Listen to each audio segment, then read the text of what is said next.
Let's start the class. So we are doing depreciation. ठीक है, depreciation का हम टॉपिक कर रहे थे. ठीक है, today will be doing the T accounts. Depreciation का जो टॉपिक है, इस टॉपिक का एक्चुअल नाम है accounting for non current assets. ठीक है, पूरे नॉन करंट एसेट्स की अकाउंटिंग होती है इस चैप्टर के अंदर.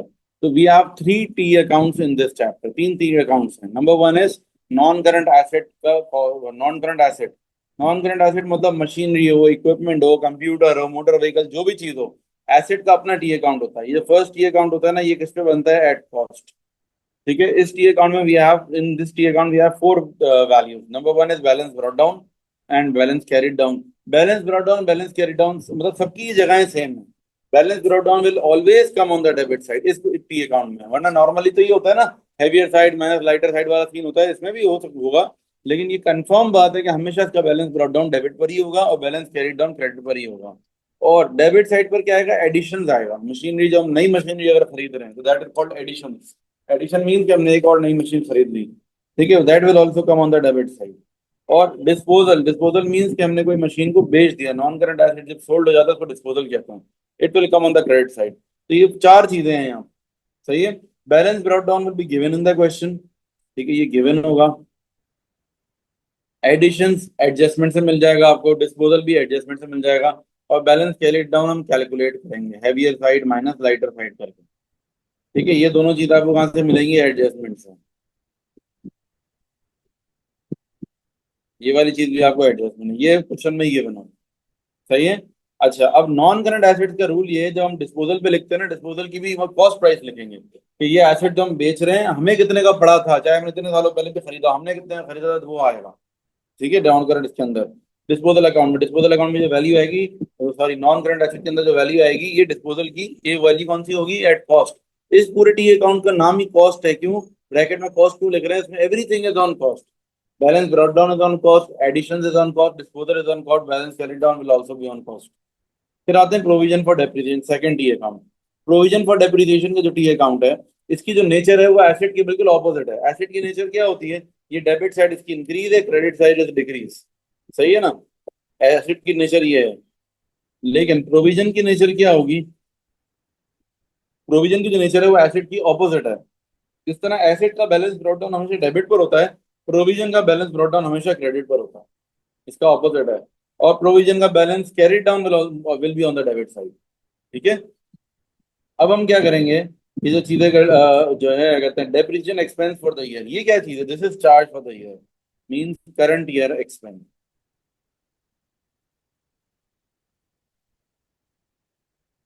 Current year expense. ठीक है.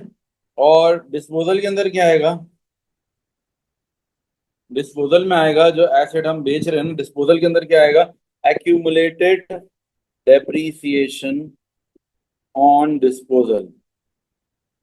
जो एसेट बेच दिया है उसके ऊपर आज तक की डेप्रीसिएशन, वही अमाउंट है जो हम डिस्पोजल अकाउंट में भी लिखते हैं. डिस्पोजल अकाउंट अगर आप देखें, आप लोगों को डिस्पोजल अकाउंट सबको बनाने आता है ना, हम पहले सीख चुके हैं. डिस्पोजल अकाउंट में जब ये वैल्यू लिखते थे ना, एक्यूमुलेटेड डेप्रीसिएशन, कि एसेट तब खरीदा जब से लेकर अब तक की डेप्रीसिएशन, यही वैल्यू जो है ये इसके अंदर भी आएगी, प्रोविजन फॉर डेप्रीसिएशन में भी आएगी. इनकी देखो क्रॉस रेफरेंसिंग चल रही है. क्रॉस रेफरेंसिंग का मतलब क्या होता है? देखो, जो चीज प्रोविजन फॉर डेप्रीसिएशन में डिस्पोजल के नाम से आ रही है, वही वैल्यू डिस्पोजल के टी अकाउंट में प्रोविजन फॉर डेप्रीसिएशन के नाम से आएगी. या एक्यूमुलेटेड डेप्रीसिएशन लिख लो, एक ही बात है. बात समझ आ रही है? देखो, ये दोनों वैल्यूज सेम वैल्यूज हैं. क्रॉस रेफरेंसिंग हो रही है. ये देखो, डिस्पोजल अकाउंट में जो वैल्यू मशीनरी के नाम से आ रही है, वही चीज मशीनरी के टी अकाउंट में डिस्पोजल के नाम से, डिस्पोजल के नाम से आएगी. मतलब ये दोनों वैल्यूज क्या हो गई? मैच कर गई. सही है, क्रॉस रेफरेंसिंग हो रही है. फिर उसके बाद बैंक आएगा. ये बैंक में क्या आएगा? बैंक में कितने का बेचा हमने एसेट, कितने का बेचा है एसेट. तो ये भी वही क्रॉस रेफरेंसिंग होगी. जो बैंक अकाउंट बनेगा, बैंक अकाउंट में यही वैल्यू कहां पर आ रही होगी? डेबिट साइड पर. और नाम क्या लिखेंगे? डिस्पोजल. यही वैल्यू डिस्पोजल अकाउंट में कहां पर आ रही है? क्रेडिट साइड पर. नाम लिख रहे हैं बैंक. ओके. और फिर उसके बाद बैलेंसिंग फिगर आएगी. Balancing figure is income statement. वही गेन या फिर लॉस बैलेंसिंग फिगर है. ठीक है. Heavier side minus lighter side करेंगे. अगर बैलेंसिंग फिगर क्रेडिट साइड पर आ गई तो लॉस होगा, डेबिट साइड पर आ गई तो गेन होगा. Now let's try all these things with a question. Question के साथ आपको ज्यादा अच्छा समझ में आएगा. चले आ जाए नेक्स्ट पेज पर. ये क्वेश्चन है हमारे पास. Let's solve. नाउ अब हमारे पास क्वेश्चन है, क्वेश्चन नंबर 1। इसके अंदर हमें क्या करना है, we need to make all these three T account. सबसे पहला टी अकाउंट है हमारा मशीनरी का।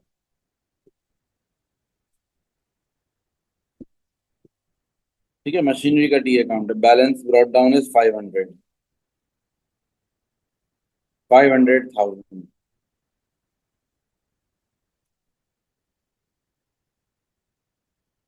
ठीक है, balance brought down is 500,000। On 30th June, new machinery was bought for 200,000 by cash। New machinery खरीदी, क्या चीज है, एडिशन है ये, एडिशन है। यहाँ लिख देंगे हम मशीनरी।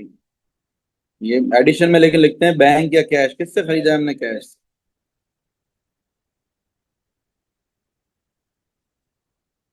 ठीक है।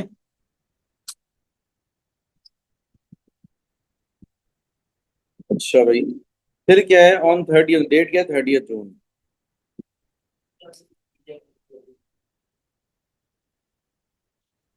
कितनी वैल्यू है, 200,000, आई एम सॉरी, कैश से खरीदी हमने। फिर on 30th September, machinery which was originally bought on 1st January for 220,000 was sold for 115,000। मतलब ये हो गया डिस्पोजल। और डिस्पोजल की भी हमें कॉस्ट प्राइस ही लिखनी है, ओरिजिनल प्राइस लिखनी है डिस्पोजल की भी। कितनी हो जाएगी कॉस्ट।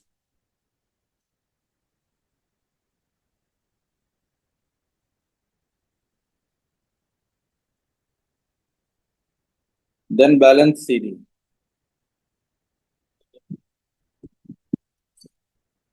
ठीक है, उसके बाद आएगा balance CD.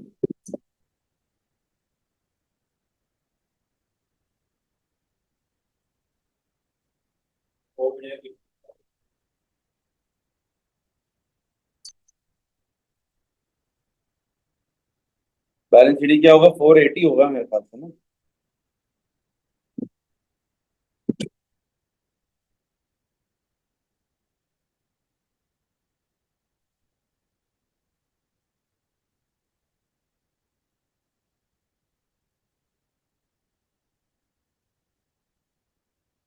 700,000।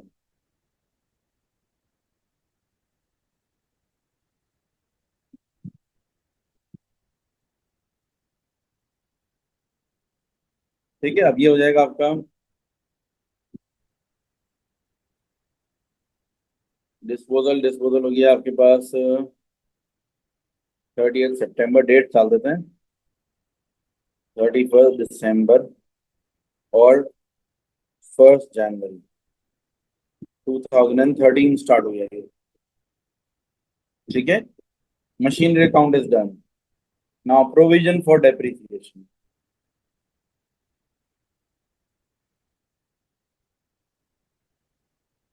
Provision for depreciation के अंदर हम क्या करेंगे, सबसे पहले फॉर्मेट लिख लेते हैं।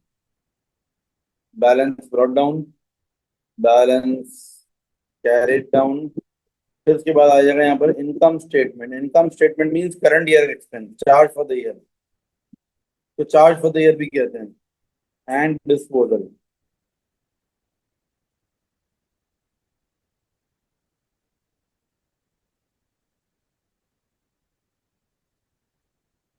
अच्छा भैया, आ जाएगा 1st January, 31st December, 31st December।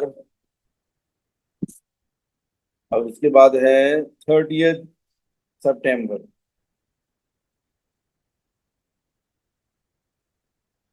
अच्छा भाई, balance brought down. Balance brought down हमारा कितना है मशीनरी का, 178,000। 178,000 बैलेंस ब्रॉट डाउन हो गया। ठीक है। अच्छा, अब बैलेंस ब्रॉट डाउन आ गया हमारे पास। बैलेंस ब्रॉट डाउन के बाद आएगा दो चीजें निकालनी है, इनकम स्टेटमेंट निकालना है और हमें क्या निकालना है, डिस्पोजल निकालना है। इनकम स्टेटमेंट में आता है चार्ज फॉर द ईयर और डिस्पोजल में आता है एक्यूमुलेटेड डेप्रिसिएशन ऑन डिस्पोजल। जरा अटेंशन रखें मेरी तरफ इस वक्त, ये बहुत इंपॉर्टेंट पॉइंट्स हैं, ये मैं सॉल्व कर रहा हूँ, आप लोग सिर्फ देखें। कैलकुलेटर हाथ में रखें, डोंट राइट। मैं लिख लूँ फिर कॉपी कर लेना। ठीक है, राइट नाउ कैलकुलेटर आपके हाथ में। देखो, सबसे पहले मैं निकाल रहा हूँ चार्ज फॉर द ईयर।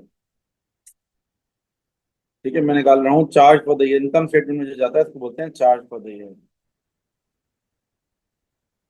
अब देखो, चार्ज फॉर द ईयर में मतलब करंट ईयर की डेप्रिसिएशन जब हमें निकालनी है तो हम ये देखेंगे हमारे पास कितने टाइप्स ऑफ एसेट्स हैं।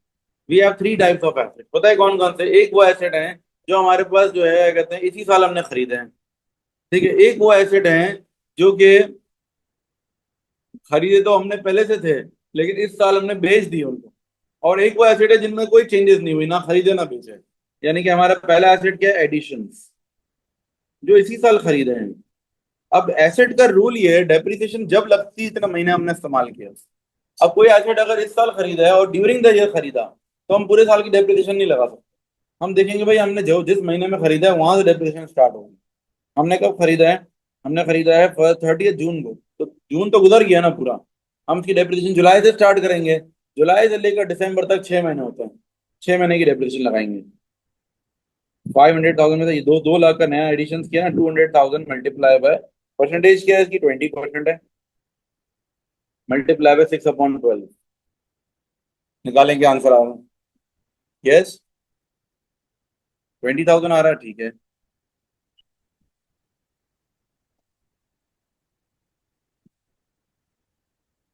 नेक्स्ट हमारे पास है डिस्पोजल। डिस्पोजल के बारे में क्या बोला है हमने भाई? एक एसेट अगर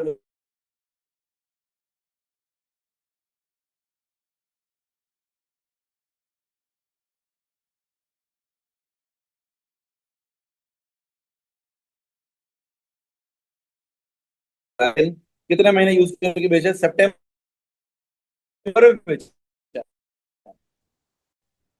मतलब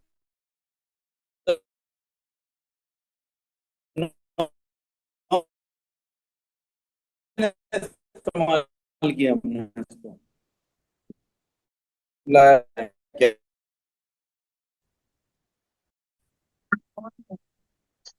ठीक है, ये हमारा हो गया एडिशंस डिस्पोजल। अब हमारे पास जो तीसरी थर्ड टाइप ऑफ एसेट है उनको कहते हैं अदर एसेट्स। अदर एसेट जो एडिशन भी नहीं हुआ, डिस्पोजल भी नहीं हुआ। अदर एसेट्स निकालने का तरीका ये है, बैलेंस ब्रॉट डाउन से डिस्पोजल वाले माइनस कर दो तो बच जाएंगे अदर एसेट्स होंगे। साल के शुरू में कितने के एसेट थे हमारे पास? 500,000 के। इसमें से हमने कितने बेच दिए? 2,20,000 वाले बेच दिए हमने, तो मतलब रिमेनिंग जो 280 के बच गए हैं वो other assets. Multiply by 20%, multiply by, अब ये अदर एसेट है ना, तो ये 280,000 मल्टीप्लाई 20%, बस पूरे महीने साल का ही आएगा। अदर एसेट के ऊपर तो पूरा साल यूज किया ना, उनको तो चेंजेस नहीं हुई कोई भी उनमें। 56,000 इन तीनों का ऐड कर लोगे तो ये आपका बन जाएगा चार्ज फॉर द ईयर। बताएं क्या है charge for the year? 109,000 calculation कर लेते हैं। जो अलग से डिस्पोजल है वो उसकी भी कैलकुलेशन कर लेते हैं। वो है एक्यूमुलेटेड डेप्रिसिएशन ऑन डिस्पोजल, सिर्फ इस साल की नहीं। ये एसेट जो डिस्पोज ऑफ कर रहे हैं ये कब खरीदा था हमने? 1 जनवरी 2010 को खरीदा था, और आज क्या रेट है? 30 सितंबर 2012 जब बेचा है हमने। तो एक साल और कितने महीने? 2010 पूरा, 11 पूरा, और 12 के 9 महीने, 2 साल और 9 महीने यूज किया। तो 2,20,000, 2,20,000, 220,000 मल्टीप्लाई बाय 20%, मल्टीप्लाई बाय, अब बेहतर पता है क्या? 2 साल और 9 महीने ना टोटल मंथ्स में ही कर दो। टोटल मंथ्स कितने बने? 2 साल में 24 और 9 महीने के तीन, नौ नौ, नौ मिला लो, 33 हो गए। 33/12 कर दो। जब राउंड फिगर ना हो ना तो महीनों में ही पूरा कंप्लीटली महीनों में ले लो, फिर अपॉन 12 कर दो। क्या आ रहा आंसर? 121,000 ऐसे बताया करो, सही है। अच्छा भाई, तो ये दोनों वैल्यूज आ गई हमारी। एक आ गई 121,000 और एक वैल्यू आ गई हमारे पास, ये आ गई 109,000। ये इनकम स्टेटमेंट के साथ ब्रैकेट में चार्ट फॉर द ईयर भी लिख लो तो बेहतर है। अक्सर मार्किंग स्कीम में भी लिखा हुआ होता है। अब टोटल करो, 178 प्लस 109, 287,000। इसमें से माइनस करो 121, बैलेंस शीट आ जाएगा जी।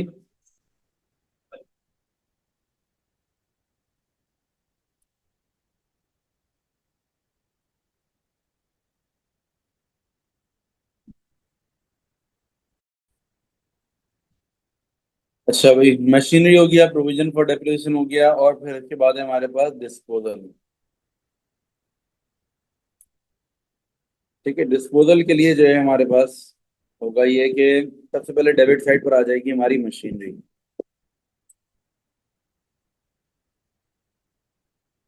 मशीनरी जो हमने बेची है वो कितने की, 2,20,000 की।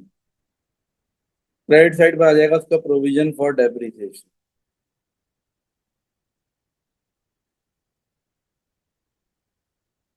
ठीक है, provision for depreciation. Machinery 220,000, credit side पर आ जाएगा प्रोविजन। प्रोविजन कितने का है हमारा, 121,000। सही है। कितने में हमने सोल्ड आउट किया, बैंक से बेचा या कैश से, ये देख लेते हैं। सोल्ड फॉर कैश है मेरे पास 115,000। अब चेक कर लो कितने का लॉस या गेन हो रहा है। 121,000 प्लस 115 कितना हो गया ये, 236,000 मेरे ख्याल से। 236,000। इसका मतलब है ये हो जाएगा आपका इनकम स्टेटमेंट में चला जाएगा लॉस। तो इस तरफ आ रहा है तो गेन है,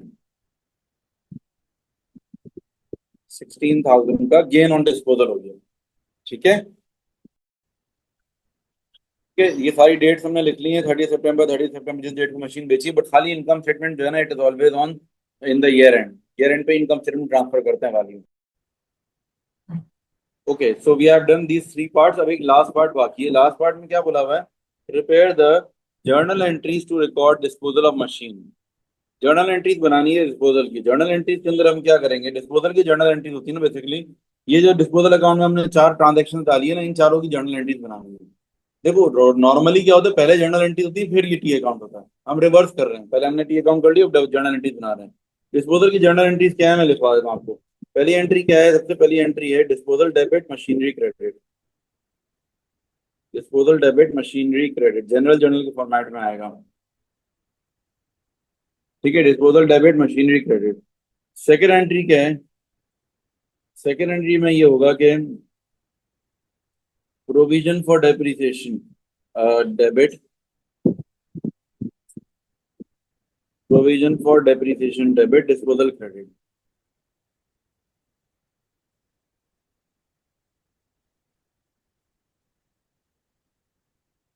provision debit disposal credit. Third entry में है बैंक डेबिट या cash debit disposal credit.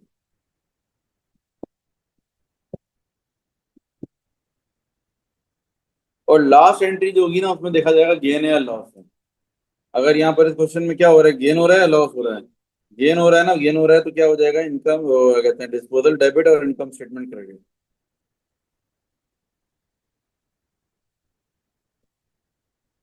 Values कहाँ से लेंगे हम इन सब की, वैल्यूज हम वहीं से लेंगे, अकाउंट से ही लेंगे वैल्यूज।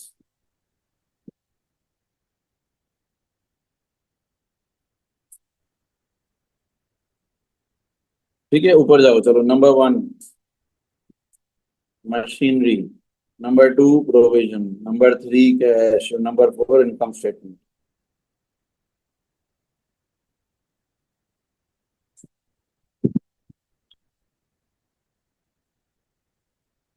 फिर प्रोविजन फॉर डेप्रिसिएशन 121,000, 121,000, देन 115,000, 115,000,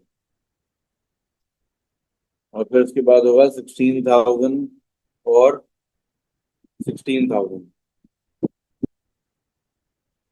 ठीक है, ये सब 30 सितंबर की डेट्स हैं। 30 सितंबर, 30 सितंबर और लास्ट है 31 दिसंबर। बस ये हो गया कंप्लीट, इतना ही रखेंगे आज के लिए। अल्लाह हाफिज।